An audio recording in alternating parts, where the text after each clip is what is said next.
pathian thu longai thlai la petera thun ni bukha chang saria hian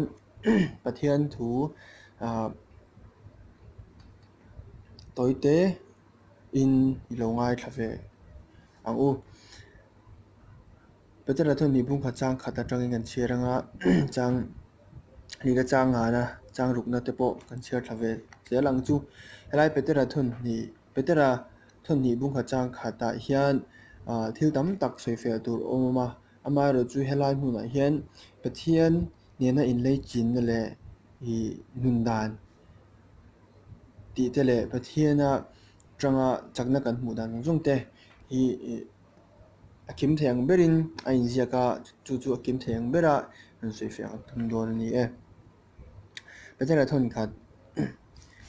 bungkhat chang khat atangin Simon Petera Isu Krista boy le tirko chuan Isu Krista kan pathian le chandam tu felna awanga rin na hlutak kan chan ang changve te hena pathian le kan lelpa Isu hriat na chuan inchunga khongai na le ramna ti punin omro se amaro puina le thatna zara min ko tu a chan chin hriat awang in a pathian thil ti theina in nunna le pathian ngai sakna lam konga chuan thil zong zong in pesi a helai hmuna in to phodila kanan soi zung zunga he ta hian kan huangin he tlaya bung hitlai bunga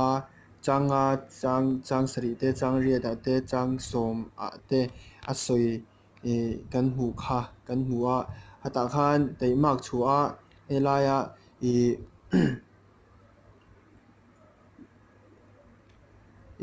pathia etlai hian bunga te hian te na se etlai bunga changa akan huwa hian ni kha themula ani chu ani chumi awang tak chuan teimak reng tho in inrinna chuan thatna tel ula in thatna chuan hriatna tel ro helai hian patera hian kan rinna thatna kan tela I kan thatna chuan hriatna kan tela chuan in hriatna chuan in sumna kan tela khateng khan ring tu nun dan tur petera khana sei chho char mai ni ta chuan petera chuan chung ring tu nun dan tur sei chho char chu petera hian iso te lewin iti thei ti hi asoi mi lawa iso te lewin kan ti thei law ja chu sei ni tu tlai toite non sei ka duwa helaya petera thon ni bung kha chang ni a hriat na ati tlai te hi ran sei ka duwa helai tlai te hriat na ron ti hi English a chuan knowledge ti ani mai a hriat na kan lo hriat thiam dan tura chuan hriat na thil kan lo hriata enge antinan bible chang le thu ta kan hriat na hi ani mai ani kan hriat dan tura chuan maro chu greek tonga tang kan en chuan he hriat na hi hriat na va acknowledge enge va hriat na satle ni mi lawa pathian na kan in lei chin na soina ta ni ta hian a soya petera hian petera thon ni bungkha chang ni hian pathian le kan lalpa Yesu Krista hriat na hian ati tani hriat na chuan chumi hriat na chu ta greek tonga tang kan en chuan Yesu Krista ka va hria ni lovin Yesu Krista ne na kain lei chin na kan in zom na English chuan experiential knowledge ti ni a in late in zom na hriat thei nge hriat na ringot ni lova ka feel keimai antinan ngai zong kan nei anga kan in lei chin na ang che in lei chin na ni ta ni ta chun zo nom chu engwang nge mizoram mai hian ke ma te kan lu ta pathian thu kan ngai thla ni ma sela kan nu na engma a thlen thelo kan ti na zo na chuan hei hi zo a chana pakhat chu ne pathian na kan in lei chin pathian ne na in lei chin na in zom na kan nei lo ni petera chun ti hian a soya pathian le kan lalpa Yesu Krista hriat na chuan in chunga khongai na le rem na ti pun tani helai taka hi but Yesu Krista ne na kan in zom na relationship kan nei na awanga khongai na le rem na chu keima ti punin om ton tani ni ma se la pathian thu ka share ringot na le pathian thu ka share ringot na le enge mi ta na ka lo impact na ringot le kin khom that ringot ta wang khan khonga ina le rem na chu kai te ma ti purin om chong lawa ni ma se la ni tina nu pa ang emo ngai zo ang emo pathian le china ka lo ni izok na khan khonga ina le rem na min ki pu sa ka ni experiential knowledge ani chu om je chu i pathian thui ka sharing ngot lovin antinan i mathaya bungli changli ate mishing chu tangchen nung lo nga pathian kha thu thin chu kan nung jok ti ang khan pathian ka thu thin chu kan nung jok ti kha mi tam tak chun hei hi ataking kan tong ani pathian ka thu thin chu ti thu chu ti sa lo chang zel tur ni om je chon iso krista ka shet na le iso krista ka rin na hi ka thu ka mai ni tu ni lo wa ka thin lunga chon kan na experience turani om je chon chu iso chu veteran asoi tum na ber ni ina langa chan chu tlaya knowledge share na aron ti hi share na aron ti hi lai tak hi veteran in nei chi na khoi zong na ron soi tlet me ni chang thum na in lela amaro puni le thatna zara min ko tu a chan ching share da wanga pathian thil thei thei na an pathian thil ti thei na in nun na le pathian ngai sak na lam ko nga chuan thil zong zong pe sia ti tan english atang an share so kila chu kan thiam de wanga ta tang chong ron da thiam de buk ang his english a chuan his divine power has given us everything iso chris pathian thil ti thei na van thil ti thei na thil ro pui tak thil ti thei na chu chuan pathian thil ti na ro pui tak chuan thil zong zong in pe a ti ta ni kan ma mo dong dong chumin pe a nun na ati ta chuan pathian anga om na pathian anga kho sak na pathian kan ni te ni me lovin godliness ati hi pathian ngai sak na satli ani lova pathian du da na nun mo fam kim theyan nung ti ni lovin thatna felna a nun ti soina lamani tani etlaya le khabu bible danga kan hu na chuan han en le zokila betera thun ni bung kha chang thuma tang hian his divine power has given us all things that pertain to life kan nun na ta na poi mo jong song pathian thil ti thene chom pe a ani tani chu mei pon lovin pathian angan nun na mo godliness titani godliness chuan chu through the knowledge of him titani who called us by glory and virtue through the knowledge of him pathian shia na ama shia na chuan engkim me kan nun na tan chuan a poi mo zong song ge kan mo zong chu kan ne ya chuan pathian du da na ne pathian angan nun thei nung thei turin chakna min pe bokani chu petera chona sai tu mani chu van chu petera chon helaya bunga changa te chang ruka te chang saria te chang ya te chang kwa te asoi thak zong song hi mishing na chon thil har sa ta kani ni ma se la petera chon asoi tum bera chuan pathian thil ti theina chuan in na in mo zong zong le pathian angan nun nung thei turin chung chu pathian ti thene chon thil ti thena pe to chu wang chuan ati chu man chon changli chiar ta la chung zara chuan a thu tiam hlu tak ro puina sa tak te min chu min pe ani chu ti chuan chak na awanga chung zara chuan thu tiam hlu tak ro puina sa tak te chu min pe ani ati chu ti chuan chak na awanga khovela chen lo om hi tlan chho san to in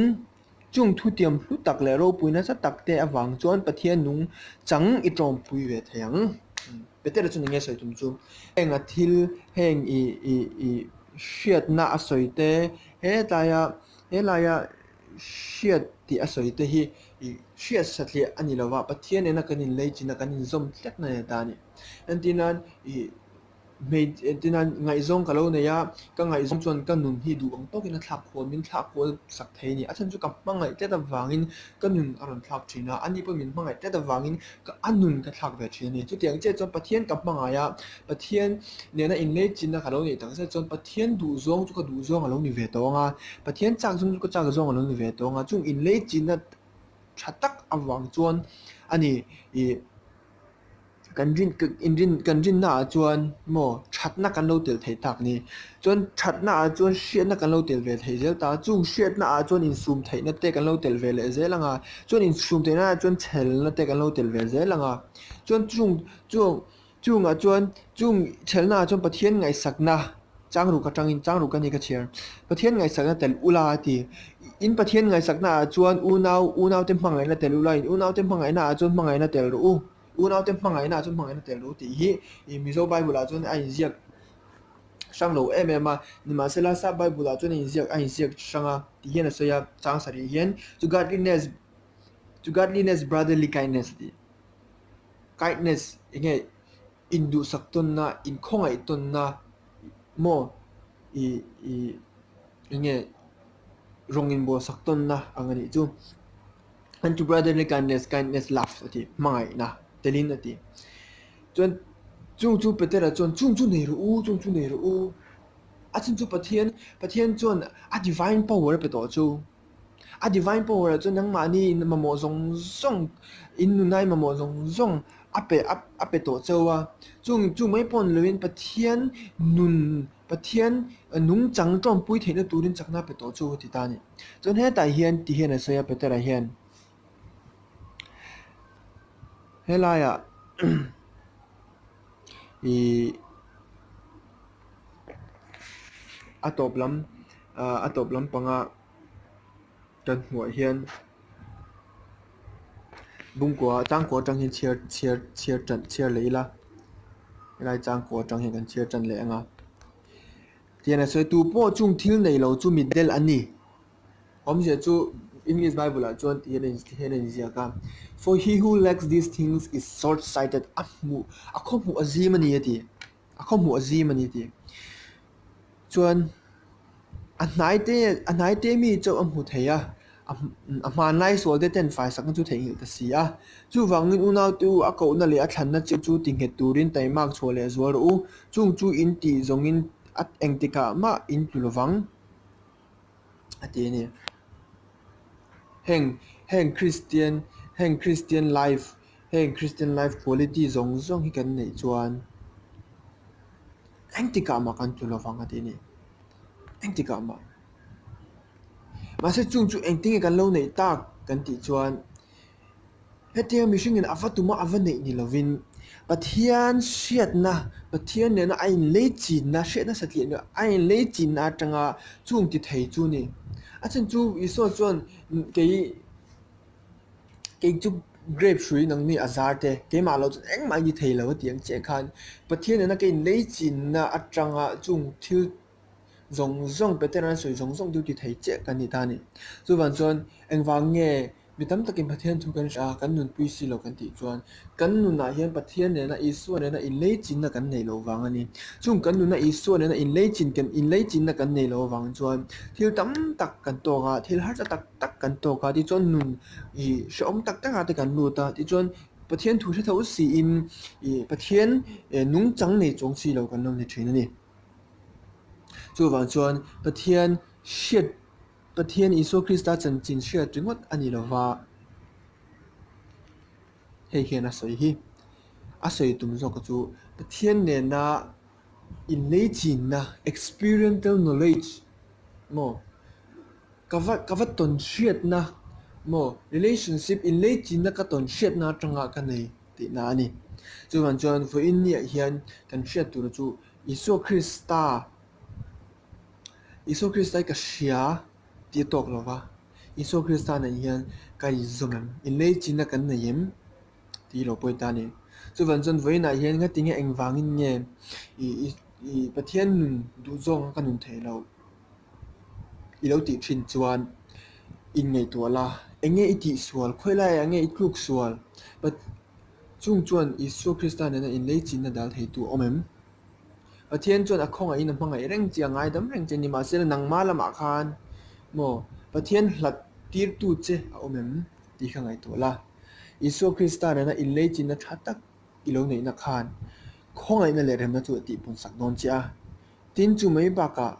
pathian nun chu lo trom pui zelanga tai mak i chhual hal bok ti hi chiang sa reng ani